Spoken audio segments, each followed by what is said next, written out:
And that was Remember Today. That's from the band known as Rhodes. And they're in studio today with us. Good morning. Good morning. Good morning. Look at that. NSYNC. That's so pretty. Okay, so the album is called, of course, Remember Today. And that was a track called Remember Today. But before we get into Rhodes and who you are now and what you're doing and where you're going and all these directions that we want to get into a really nice conversation about, I have to ask the question that everyone has been asking me since this past month or so, since your album release, really. You were known as Flicker before. Yep. What happened? Why did they change the band name? I keep on getting asked that question. Why did they change the band name? What happened? And I thought, okay, well, I'll ask them. So this is my first question to you. And of course, if you can introduce yourselves as well in the band and Rhodes as well. Well, I'm Iris, and I'm the drummer. I'm Garen, and I'm the pain in the bum. I'm Alfred, and I'm the guitar player. And pain in the bum, you mean? The vocalist, take it exactly. Yeah. singer-songwriter. Why? I think there are three reasons. The first one was I had long hair in Flicker, and when I cut my hair, no one really recognized me. So by changing the name of the band, it sort of changed my identity. I think that was number one. I think it goes deeper than that, though. Okay. Yeah, there was two other reasons you mentioned to me there, Karen. Yeah. The next more superficial reason I'd say would be I think there was like 4 other bands named Flicker on the planet. Yeah, and the website also Flickr. So it's getting a little confusing. It was. And I think the third reason, I think the most fundamental, was that Flickr was more of like a musical diary of what I've been accumulating in my life and my life experiences and just the turmoil I had gone through. And Alfred and Iris were really there to accompany me and sort of like put it all together with me. And when we went into the studio to record Remember Today, it was like turning the page for me, you know. And I think we wanted to start new, and we, you know, we've been followed by so many beautiful coincidences that sort of brought us together and reflects our views on reality and life altogether, that it just made sense to change the name, and the name Rhodes reflects exactly that truth, is that, you know, everything sort of like coincides and comes together, and as long as there's love at the fundamental basis of that, it just I mean, it's incredible how the universe acts like a huge electromagnet for energy and souls to unite when love is the key ingredient, you know. And that's really what it comes down to. And there's something I was wondering about, because in the Flickr time period, I think you described your music as being poppy cyanide or something like that. And so you're kind of continuing this tradition in this album, which you kind of notice this cynicism of sorts. Lyrically, within some of it. Yeah, some of it. But it's also kind of a nice contrast with the way you guys have arranged your music to be very poppy, and you're talking about something that's really, really dark in some instances. And we're going to play one of the tracks, actually, Hands of the Few, which is kind of tying in a little bit tongue-in-cheek references to things, a little bit in a few minutes' time. But, of course, what you were just mentioning about love and the idea of love and nostalgia and everything else surrounding that, I find that there you also have that. So I'm wondering how that is, how you came into the arrangement process, because I think you also collaborated with other musicians as well within the community, and maybe you could talk about that and how the process is different now, being in Rhodes, and what that means now for you, Garen, especially for you as a singer-songwriter, because you've changed your direction a little bit and the way that you're going about the composition process, and of course how Alfred and Iris are also going along with that, and how that's coming along into one nice road, I guess. Yeah, for sure. I think it all starts, again, you were talking about candy-coated cyanide as far as lyrical content and sort of shining it up with cute melodies, harmonies, and just arrangements. And that's basically what happens. I'll just write that puppy down, and the only thing that changed really before was I sort of had this big vision of what I wanted to create with Flickr again, and when Scott Moffat came into the studio and sort of put us in the studio, what ended up happening was I got ejected from the studio, actually. You know, there wasn't enough room, you know, in the county for Scott and I, so what ended up happening was I took like a month off or something. I went home and I learned like how to, you know, underwater basket weaving and stuff, you know.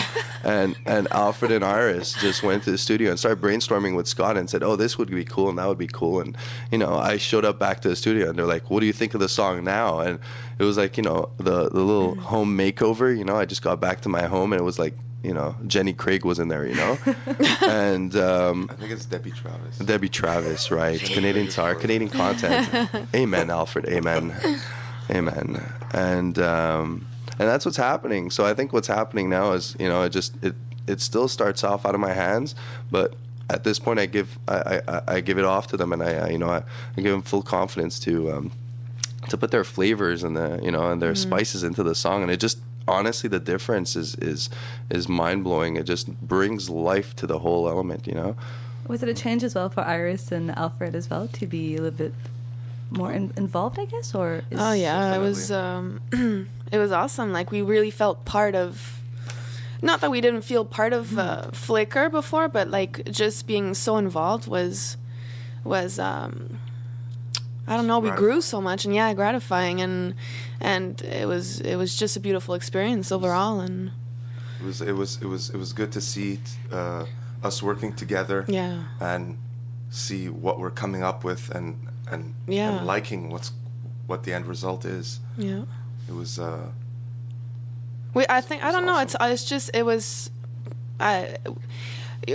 Garen's songs have always been really cynical and always witty, but then we just turned them into, you know, something not more accessible, but, you know, Scott just made them really pop, and like the songs just became what they were, and he brought a lot of like us out, yeah, that too, which was great. Yeah, I'm looking forward to listening into Hands of the Few right now to give our listeners an idea. Yeah. So we're going to go straight to that, and we're going to chat with you for a little bit more. So do stay tuned. You're listening to CKUT 90.3 FM.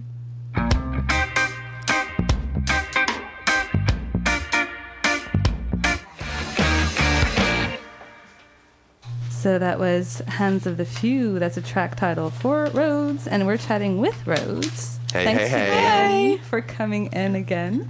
And I wanted to ask this question because I'm always intrigued to know what the answers may be. And so you're called Rhodes, R-O-A-D-S, in capital, in case anyone's looking you up right now. Oh, Rhodes, I like this music. Let me check it out.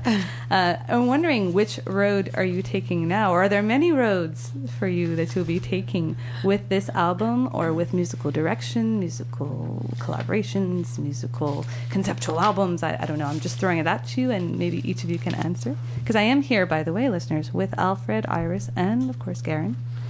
It's quite the interesting question. I mean, as far as what's next, obviously we got to start promoting the album, and we shot a video for Fly, and we're really trying hard to get it on TV, and you know how TV works, especially with the indie world, it's so hard to get up there. Do we need television anymore though? I mean, isn't there YouTube now? Everything's on YouTube now. Yeah. I guess so. But the thing with TV is that it sort of like singles you out and allows you to really to stick out of the bunch a little bit, you know what I mean? And YouTube, what do you got, like 4 billion videos on there, so it's kind of hard to stand out, especially if you're just another pop act, And even though I don't like to call us a pop act, at the end of the day, it's accessible music to everyone, and it's hard to stand out, But I think we're aiming towards doing another video soon. And hopefully get out of town, honestly, start exploring the rest of the world and see what they feel about our vibe, Because your album launch was just this past October, wasn't it? Yeah, it was about 3 weeks ago or something. Yeah, October 26th at the Cabaret, Just for Laughs. I heard that there was a lot of a warm reception as well. Everybody's really excited about it. If you can go on into that. And it was sold out. It was just amazing. The crowd was huge. It was full of love, and it was just a beautiful night, and we were just achieving, like it was just, releasing our record. We've been dreaming about this all our lives, so it was the biggest achievement ever, and having that room filled with so much love, and it was just gorgeous. So many people and great energy. And are there any upcoming shows that maybe to mention, or the website, or any other details? I think we're doing a little fundraiser, I think, at Clyde's on December 8th. We're doing a fundraiser for... actually, I'm not sure exactly what the fundraiser is for. It's someone's climbing the Mount Everest, or... no, I think this was like Kilimanjaro or something. Well, yeah. Wow. So we're raising funds for children, and... So yeah. And this is the other thing as well with getting involved with the community, right? I mean, how important is the community for you to be part of this community here and seeing people being very open towards your music and taking you somewhere else or where you want to go or where you want to be? Yeah, I think this goes back to the cabaret being sold out. You know, if there was 500 people there, I could tell you that 500 of them were our friends. And we don't just like to say, you know, we play music for the community. We actually get to know the people. We love getting to know people, and, you know, and just not just on a superficial level, and actually getting to know them. So a lot of times we'll actually get approached and, you know, to help out here and there. And I don't think we've ever refused, which is sort of the reason why I don't always know what we're doing. I say yes absolutely to everyone who needs anything, you know.